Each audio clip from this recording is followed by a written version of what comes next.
kani waxa uu ahaa iska horimaad adag oo u dhaxeeyay nidaamka hanti wadaagga iyo boqortooyadii Cumaan sidoo kale waxa uu ahaa dagaal wakiilayska yahay oo si weyn loo ilaabay kaas oo loo yaqaanay dagaalkii Difaar taariikhdu waxay ahayd sanadkii 1962 dalka Cumaan waxa uu ku jiray xukunka Sultaan Saciid bin Taymuur halkaas oo horumarka bulshadu aad gaabis u ahaa dhaqaalahana uu istaagnaa waxbarashada asaasiga ah iyo daryeelka caafimaadkuna aad u koobnaayeen xaaladan awgeed dagaal hubaysan ayaa markii ugu horeysay ka qarxay gobolka Difaar halkaas oo qabiilo maxalli ah ay sameeyeen jabhad loo yaqaano jabhadda xoreynta Difaar kuwaas oo hub iyo gaadiid ka helay Sacuudi Carabiya dalabkooda ugu muhiimsan waxa uu ahaa madaxbannaanida Difaar ay hesho iyo iska caabin ka dhan ah xukunka gumaysiga Ingiriiska si loo taageero halganada hubaysan ee dalalka soo koraya Shiinaha ayaa noqday dalkii ugu horeeyay ee bixiyay hub iyo tababar siiyay jabhadda isagoo soo geliyay xeelado dagaal oo jabhadeed oo horumarsan buuraha Difaar sanadkii 1967 iyadoo midowgii Sofiyeedku taageero siinayay isla waqtigaas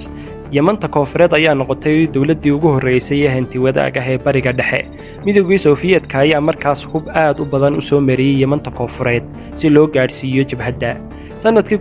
1968 jabhaddu waxay isu bedeshay urur cusub oo la yiraahdo jabhadda dadweynaha ee xoreynta gacanka Carabeed ee la qabsaday iyagoo u gudbay hadaf ka ballaaran kii hore madaxbannaanida Difaar oo kaliya una jeestay in la xoreeyo guud ahaan gobolka gacanka Carabeed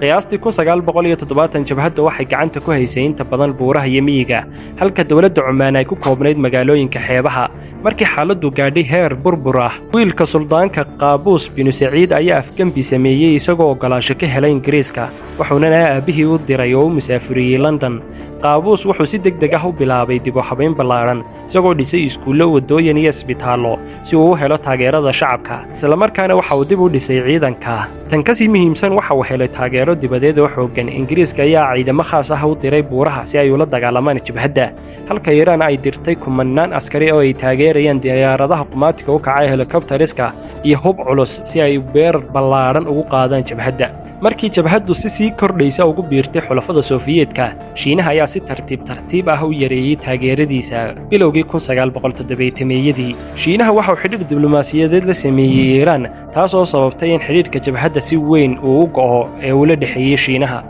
sanadkii 1974 dhaqdhaqaaqii ayaa laba u kala jabay jabhadda koowaad oo magaceeda la yiraahdo jabhadda dadweynaha ee xoreynta Cumaan iyo talabaad oo jabhadda dadweynaha ee xoreynta Baxrayn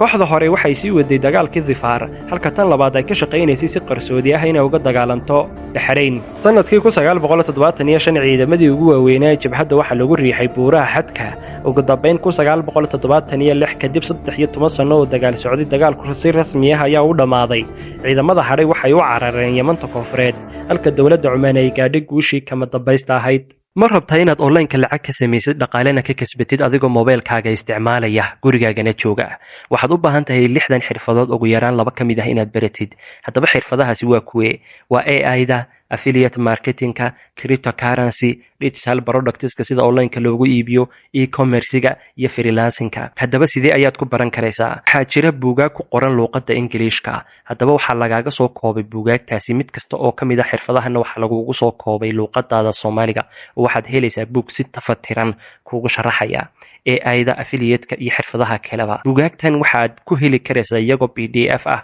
oo e-bookska mid kasta oo kamid ahna waxaad ku helaysaa $1 oo kaliya haddaba $1 ayaad xirfadaasi oo dhan ku dhamaysanaysaa oo aad ku baranaysaa sidoo kalena fikrad aad uga helaysaa kunana shaqo tagaysaa waxaad u baahan tahay kaliya inaad numberkan igala soo xidhiidhid waxaadna 6 buugba ku helaysaa $6 oo kaliya waxaad ku baran doontaa toolska muhiimka sida lacag looga sameeyo farsamooyin iyo tricks qarsoon sida aad uga shaqaysan karto meel kasta adiga oo jooga